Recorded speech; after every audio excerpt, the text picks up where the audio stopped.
It's Erica. I'm at the kitchen in Goshen Hill, and I have with me tonight my friend SHANA.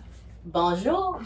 And as SHANA has hinted to you, tonight we're going to be making a French recipe. But don't worry, it's fancy, but it's not hard. It is about, again, tomatoes. That's because if you watched our last video about the perfect tomato sandwich, it's Arkansas in July. And the good thing about Arkansas in July is tomatoes. So we're going to keep focusing on that until the tomatoes have been thoroughly explored. That sounds like an excellent plan. Thank you, ma'am. And tonight we are going to be making, as I said, a French dish. It's a fancy dish. And it's so fancy, I have to get Google to tell y'all what it's called. What is it? Tarte à la tomate. Tarte de la tomate. Tarte de la tomate. Otherwise known as tomato pie. Yummy. But we're going to be making a French version of tomato pie. And one of the things that I like most about this is that a lot of French cooking, especially this type of French cooking, which is from Provence, it's really about focusing on elevating the vegetables and making them taste their best. The fresh summer. I mean, think of ratatouille if you've ever had that. Yes. The tomatoes and the zucchini and the eggplant is amazing. So this dish is similar to that. It looks fancy. It sounds fancy. It's actually really easy. It's a little bit harder than the sandwich, but not much. Great. So we're going to walk you through it. Okay. All right. So again, we start with the tomatoes. This is my new favorite tomato. That's beautiful. I had a favorite tomato last week. This is my new one. This is called Lemon Drop. This beautiful lemon tomato. It's from Barnhill Orchards in Central Arkansas. And then we also have this beautiful Amelia Sweet from Monticello and also in Arkansas. I got this at the farmer's market. And both of these are going to be perfect. They're good size. You want to have a tomato that's big enough that you can make some good slices with them. So the way that you, almost lost that one. Don't lose your tomato. What you want to do for a tomato pie, for a tarte de la tomate, is you want thank you, is you want to slice them about a 1/4 inch thick like we did for the sandwich, but so they'll stay together. But then this is very important, you want to salt them and let them drain for about 20 or 30 minutes so that they are not so juicy that they make your pastry wet. Oh, nobody likes a soggy bottom. Nobody likes a soggy bottom. In contrast to our tomato sandwich, where you actually kind of want it to be juicy because that's part of the sandwich, here it just makes it soggy, and that's not good. So I've got here a cooling rack that is set over a baking pan, and I'm going to put these tomatoes on here. Erica, the interwebs would be shocked to know that I do not have a cooling rack. What would I use if I were going to make a tarte de la tomate? Oh, you're getting good at that. Tarte de la tomate. So what you would use, great question, is I think the best thing to use would be to put the tomatoes on paper towels so that the liquid can drain away. You can just put them on the counter, or you can put them on a baking pan with paper towels lining it. What you don't want to do is just put them on a plate, because then they're just sitting in the liquid that drains away. Gotcha. But it is not the end of the world if you don't do this, but it will not be as good. I'm here to tell you. All right, so we've sliced up this. You're going to need about 1.5 pounds of tomatoes for this recipe. So I've got all my tomatoes here. Or I've got one of my tomatoes here. We're going to take some salt, any kind of salt you like, and just sprinkle it. Don't use too much. You don't want it to be salty. You just want to get some of that liquid out. And then we're going to move on to our herbs. It is not a requirement to use fresh herbs, but I happen to have some fresh herbs, so I'm going to use them. And they smell amazing. They smell amazing. So this recipe uses a mix called Herbes de Provence. We might need to get Google to say it, make sure I'm saying it right. But it's a traditional mixture of herbs that grow in a Mediterranean climate in Provence. And so it's actually 5 herbs. We have here rosemary. Let me see if I can pull these all apart here. I love rosemary. Thyme. Me too. This is an herb that is not that common in America, but it is much more common in Europe. It's called summer savory, and it's one of the herbs in this mix. I have one planted because I like it. And then we have one that a lot of people are familiar with, oregano. Yes. And then we have lavender. And this lavender actually has some flowers on it, and we're just going to put the flowers in there too. Because I don't know if you've ever tried lavender flowers. They smell and taste delicious. So we're going to include those in our mix. A traditional mix would be 30% savory, 30% rosemary, 30% oregano, and 10% thyme. We're going to do that, and then we're just going to put some some lavender in. That sounds amazing. Yeah. So what we're going to do to get these ready is we are going to strip the leaves off, because these all pretty much have tiny leaves. We're going to strip the leaves off, and we're going to chop them up, and then we're going to mix our herbs together and get ready to assemble this tart. What is that thing you're using? This is an herb stripper. Here, let me use one that's a little bit easier to do so I can demonstrate it.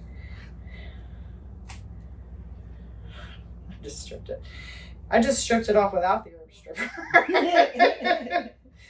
Okay, well, it's an herb stripper, see? It's got these little holes in it. Okay. So the idea here is that you put the stem in and then you pull it through the hole and it stems the leaves off, but you got to get the right size. So I'm really not demonstrating this very well, but that's the concept. Gotcha. You can also just strip them off with your hand. So you're just taking all the leaves off the stems. I'm taking all the leaves off the stems so that we can chop them up. And we have here. Right. So again, I don't have an herb garden. That's right. I don't. It's okay. I know. It's okay. I'm okay with it. Yeah. So they sell dried herbs de Provence in the grocery store. I got this one in Whole Foods. And this one actually does include lavender. Here, take a whiff. Yeah, that smells great too. If you don't want to buy that or don't want to use it, you can use other herbs. Really, almost any herb is going to taste great in this, especially something that has more of a Mediterranean feel. So you can skip all of this and you can just use basil, or you can use basil and oregano, or you can use like a dried Italian herb mix would also be good. Anything that is going to kind of elevate but not clash with the taste of tomato is going to be great. But if you're going to be Frenchy, you're going to be fancy, herbs de Provence. So now we're going to make our crust. This recipe came from my best friend in high school, her grandmother. So I've actually had it about 30 years. I've used it for about 30 years. This recipe is amazing. You should try it. And the food processor makes it a lot easier. So I'm going to show you how to do that. What I've got in here is 3 cups of all-purpose flour and 1 teaspoon of salt. And I've pulsed it together so that it's distributed, it's mixed up. And next what we're going to do is we're going to put our fat in. And that is what I'm going to use is a mixture of butter and shortening. And the reason I'm using a mixture is because I want to have a little shortening in this crust because it's going to help it hold up a little better. It's also hot outside, so it's very important that you have your butter as cold as humanly possible. But as we said in the beginning, it's Arkansas in July, so you could freeze it and you take it out and it's hot again, right? So I'm going to use a little mixture. This uses 1 1/4 cups of shortening or butter or a combination. So I'm going to use a 1/4 cup of shortening, and then I'm going to use 1 cup of butter. I'm using a European style butter. It's got a little bit more butter fat in it, which makes it taste rich and delicious. And I've just sliced it up like this. This is frozen butter. If you are not using a food processor, you will probably want to grate it as opposed to cutting it up like I've done, because that will distribute it better since it's frozen if you're doing it by hand.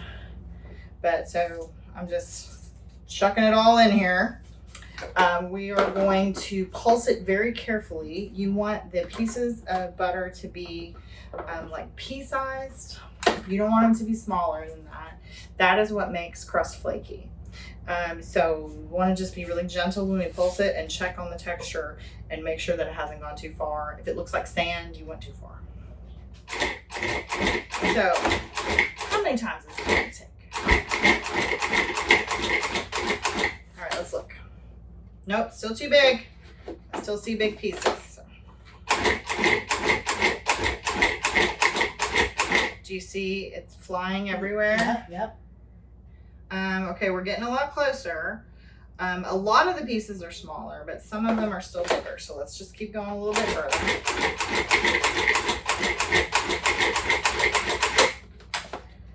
And that actually looks pretty good. So it's okay if some of the pieces are still a little bit bigger. It's better to be too big than too small. So we are now going to add our liquid. So I'm going to take this little top off. I keep my liquid in the freezer while I'm doing this.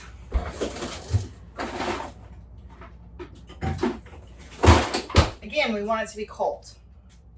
So what we have here is a mixture of 1 beaten egg, 1 teaspoon of vinegar, and 5.5 tablespoons of water.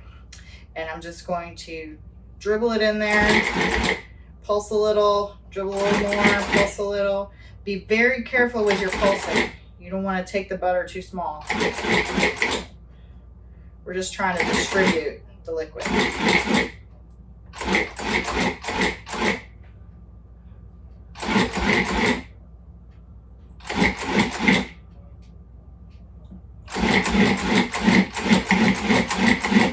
Okay, I put it all in there.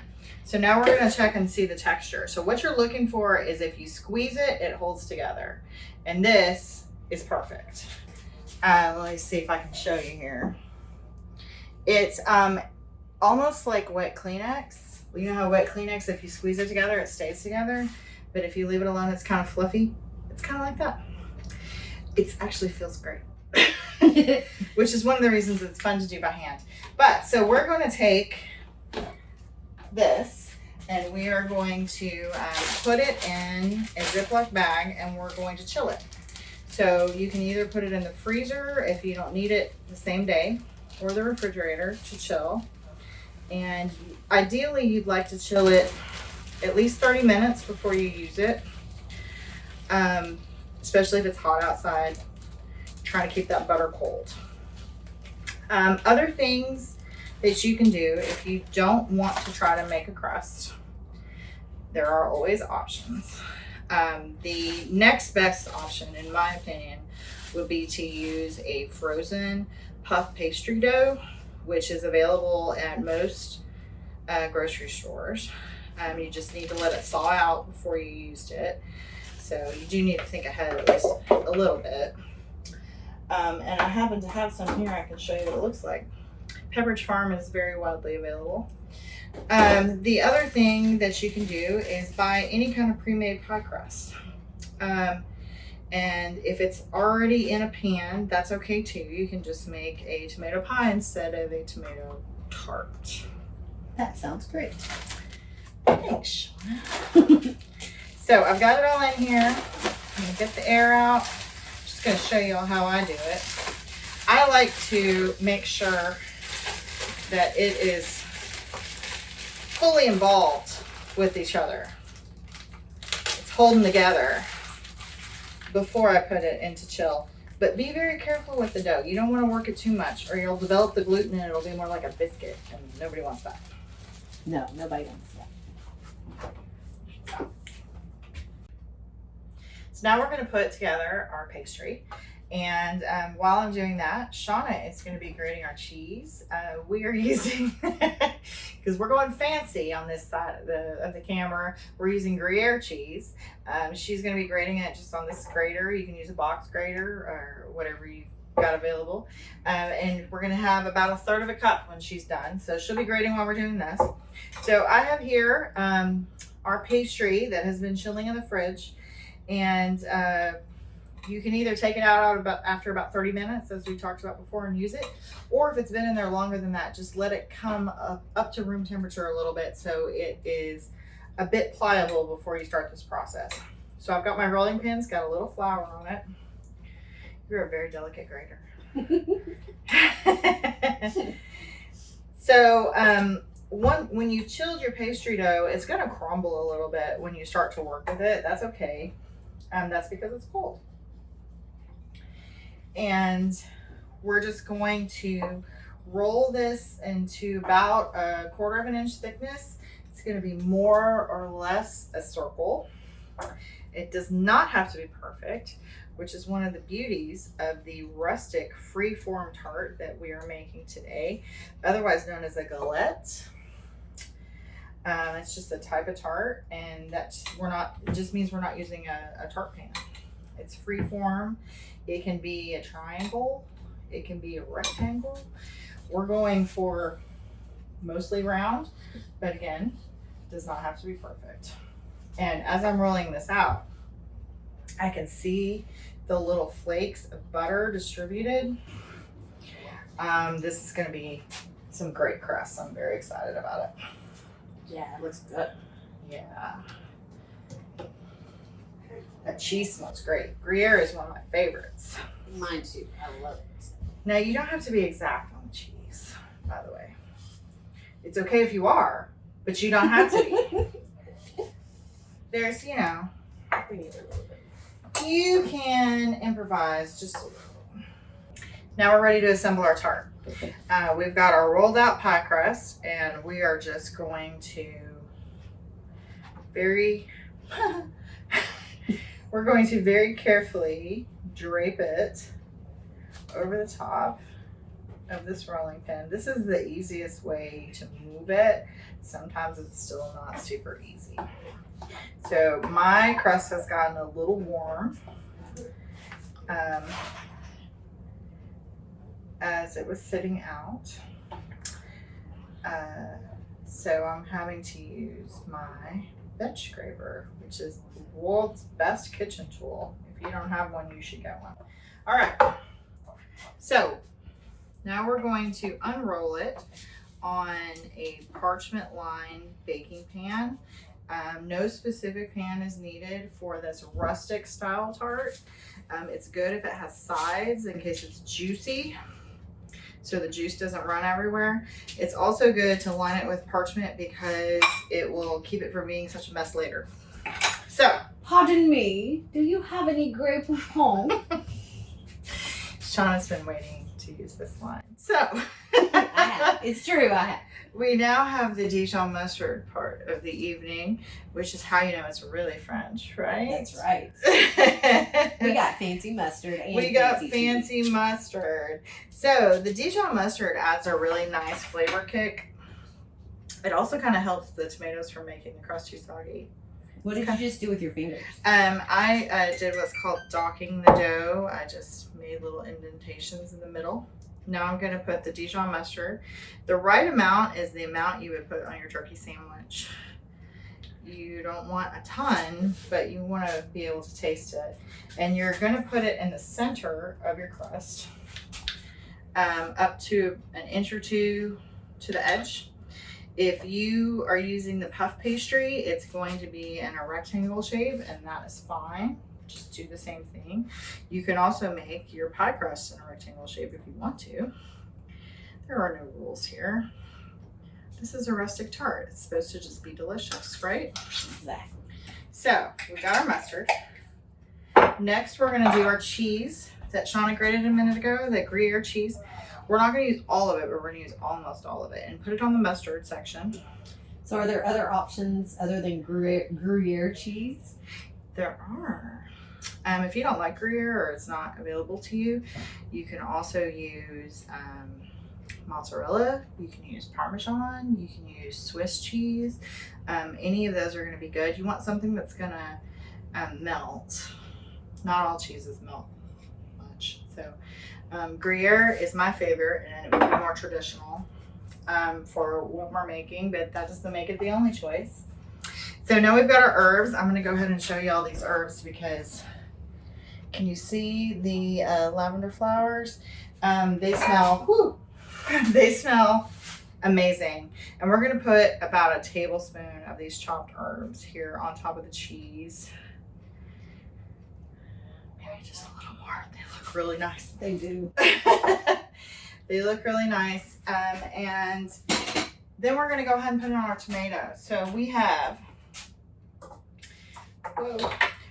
our lemon drop tomatoes, and then we also have some red ones that we cut up after that. And we're just going to, you're gonna hold them for me? All right, thank you. We're just gonna shingle them, which means slightly overlap them. And oops, I need a red. And the amount of tomatoes and how many layers you make really just kind of depends on you. How many tomatoes do you have? How big is your pastry? You can vary that and you can find your favorite combination. I feel like this is looking pretty good. I think it looks amazing. I think we need a red one in the middle. What do you think? Yes. So I'm going to stop there because I want to have some space to wrap my crust up. So we're going to put the last little bit of cheese here that we saved.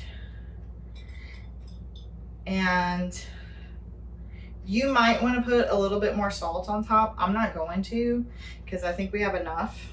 But, you know, if you like salt, go for it. Salt to taste. Salt to taste. And then another tablespoon or so of the fresh herbs de Provence. If you're using dry herbs, you should cut those amounts in half. So you'd use about a half a tablespoon and a half a tablespoon. You might actually want to use a little bit less than that. But to your taste. So now we are going to fold this up. And I'm going to try to use this knife to help me. We'll see how this goes. So, again, and when you're doing this part and you feel like it's looking like a huge mess and you've done it wrong, remind yourself that this is really supposed to be rustic looking. That's part of the charm. So you didn't do it wrong. And when you take it out of the oven, I promise you, it is going to look and smell so delicious, you will no longer think that you did anything wrong. Yeah, it looks pretty amazing. So, depending on your crust, you may need to sort of pleat it a little. I don't really try to make any particular shape. I just try to get it up there and make sure that there's no big cracks that all the juices are going to come out of. And there we go. I think we're ready for the oven. Yeah.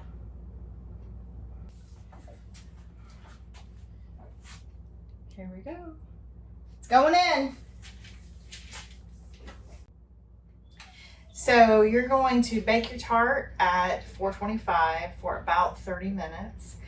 You might want to check it about halfway through and see if you need to reduce the temperature if the crust is getting too brown before the tomatoes cook, which I had to here, so I turned it down to 375. And let's see if we're ready. Ah, yeah. This looks perfect. Let me see if I can come show you here.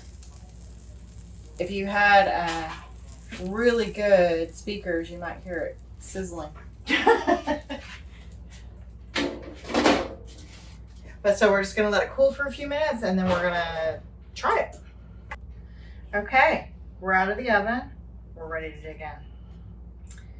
So, in keeping with our theme for today, you can really cut it in whatever shape you want to, but we're gonna do more or less a nice shape.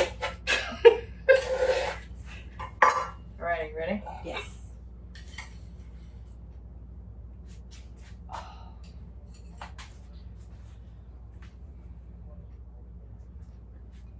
SHANA. Let's get some forks, shall we? Yes.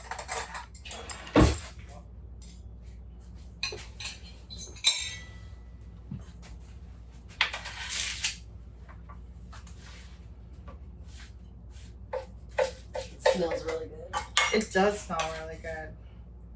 Oops, I lost part of my tomato. That's a tragedy. You gotta have the tomato.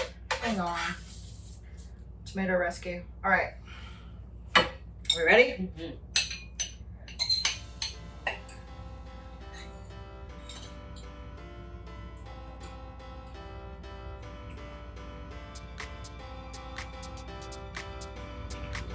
That's really good. Have this together with a nice chilled rosé. It'd be like you're in France. Bon appetit.